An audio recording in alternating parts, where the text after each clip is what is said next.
Meaning of desperado. Desperado. Desperado.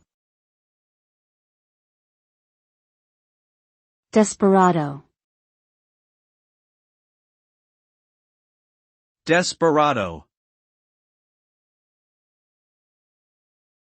A desperado is a term used to describe a person who is reckless, dangerous, and often willing to take extreme risks. Typically, the term is associated with outlaws, criminals, and other individuals who engage in unlawful or violent behavior. Desperados are known for their disregard for rules and authority, and they may pose a danger to themselves or others around them.